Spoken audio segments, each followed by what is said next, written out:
Hello everybody, I'm Jennifer Merle Hampshire, and this video is brought to you by whispersandink.net. Today I'm going to be showing you a fun technique that is kind of a case from the catalog. If you go to page 125, that's where the Waterfront Stamp set is, and you'll see this technique. Now they use a block, but I am choosing to use our silicone mat. I've had a silicone mat. Mine is very loved, easy to use, a little more working space is what I felt. But this is the card that we are going to create a version of, and it is a fancy fold. But first, we're going to do the technique. You want a piece of Whisper White thick cardstock at 2.5 by 4.5. And let me get my props out of the way. You're going to be using the Old Olive and the Call Me Clover for our colors. You'll see that this is stained. It's not going to make a difference. Although I do have, and I just got it, the new stamp cleaning pad, and we're going to crack this open and we're going to see if it's going to take that stain out when we're done. Anyways, back to the supplies you're going to need, and I'll make a list on the blog post. The silicone mat, aqua painter with water, the Call Me Clover re-inker, the Old Olive re-inker, and then obviously the stamp set or a stamp set of your choice. Starting with our thick cardstock, and we're going to do one nice size drop of the Call Me Clover up towards the top, and then we're going to put one little drop of the Old Olive, and you're going to want to put the lids on right away. With our re-inker, you're going to want to put a couple of drops of water in each of the re-inkers. And you're going to want to have a paper towel or a napkin, and I kind of mixed it up and kind of judged the color by the mix. And then I cleaned off the color, and you will need to have quite a bit of water in here because you want to get the color off of your brush. And then you're going to want to add a drop to the Old Olive. And you'll want to do the same thing. You're going to want to clean that off. And I always do it right away so that it doesn't stain too badly. And then that's done. So the first thing that we're going to do, I'm going to put our sample over here so that we can see. First thing we're going to do is we're going to take the trees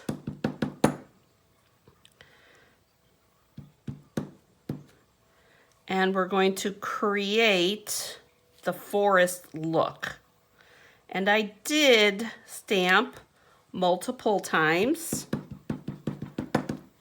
when I made the original. And every one is going to turn out differently. And I do kind of stamp off a little bit so that you get a good image of the trees. And there's our trees. And then we're going to take this piece, which yes, this one's stained too. You're going to want to take that piece, and that's going to be our grass, if you will. And we're going to just put a couple of pieces like that. There you go. And you guys, there is no right or wrong way to do this. It's just the look that you like. But this is just another option. If you don't do too much water, this silicone mat is fantastic, because what you're going to do now is you're going to take this and you're going to run it in the water in your kitchen sink. It's a water-based ink. It's not going to stain. We want to put this to the side so that it will dry. And we're going to take a piece of white and Whisper White, and with the Pretty Peacock, we're going to stamp our first sentiment, which is friends make good times better. And I forgot to grab the ribbon, but that's all right. And then the next thing we're going to do is we're going to do our scores for our card base. Get rid of that. I'm going to put this over to the side so that I can bring in the trimmer. Here's our trimmer. Just like I've said before, dark is death, meaning you're going to cut off your paper. So we want to use the light piece, and you're going to want to open up your arm. We're going to take our first score is at 4 1/4, which is a regular half sheet. And this is full cardstock, so don't be afraid to give it a little bit of pressure. And then the next score is at 6 1/2. We're going to move our trimmer to the side. And you're going to want to fold up and use your bone folder, and then bring that one down just like this. And there's our fancy fold. And I wanted to do that next so that while we're letting that piece dry, that we can actually do this part, the inside of our card. I don't always do insides, which I know is probably bad. I like to have a lot of room to write.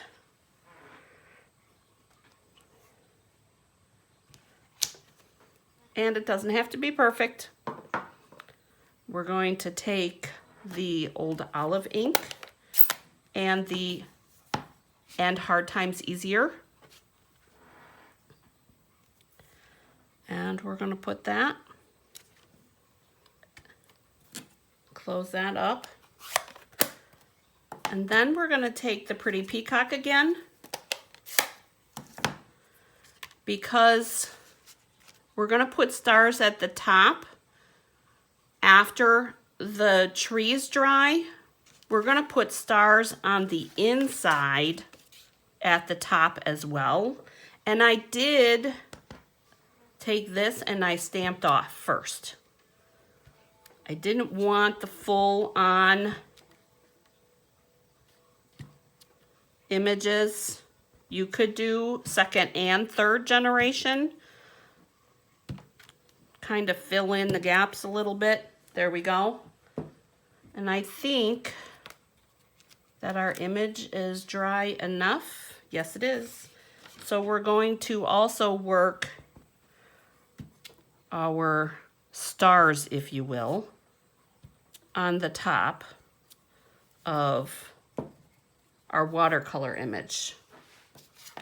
Here is our layer of Pretty Peacock. And we're just going to use a tape runner for that.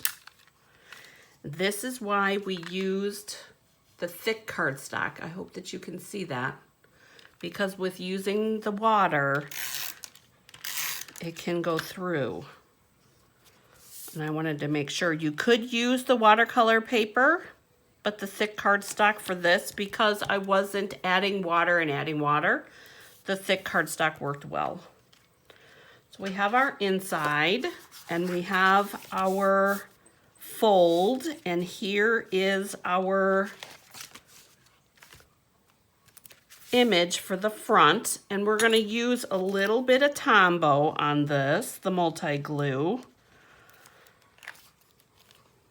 tape runner would work. However, I feel because of the fancy fold, I like to use the Tombow glue instead. And it is a little forgiving. So if you don't get it right in the middle, you have a minute to adjust. Burnish that. We have our image here, which I'm sure I won't cut it straight, but we're going to cut this off of the scrap. See, told you, not straight. There we go, that's better. And then all we need is a piece of burlap, which would have been helpful if I would have grabbed that before. But it's never far away. We're going to finish our edge with a trim, and then do a fold over. So mark that. We could do a flag at the top, but I wanted to add a little bit of dimension there as well. And what I felt worked the best in this scenario was the tear and tape. You will want to put a piece of the tear and tape here. And if you burnish this, and then you use your take your pick tool, that top piece comes up really easily. Ta-da!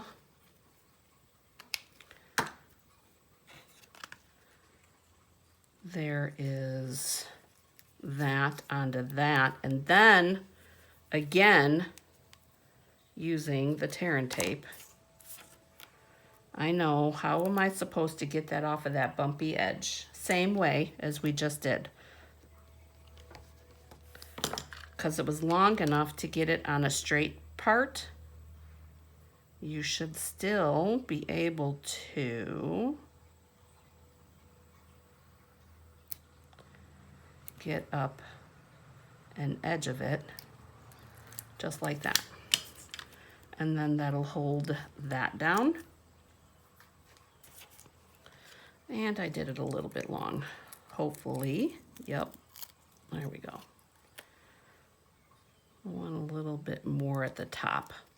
So a little forgiving only because of that it's ribbon and it's got a smooth, or not a smooth, but a bumpy edge on it. We'll put a dimensional on there. And quick and easy, there's our sentiment on the front. So happy watercoloring. Don't forget, a little bit of water goes a long way, and you'll need your thick cardstock. Thanks for joining me today, you guys. Please feel free to share this to Facebook. If you've learned anything, like and comment. Thank you for joining me today. Have a great day getting crafty. See you next time. Bye.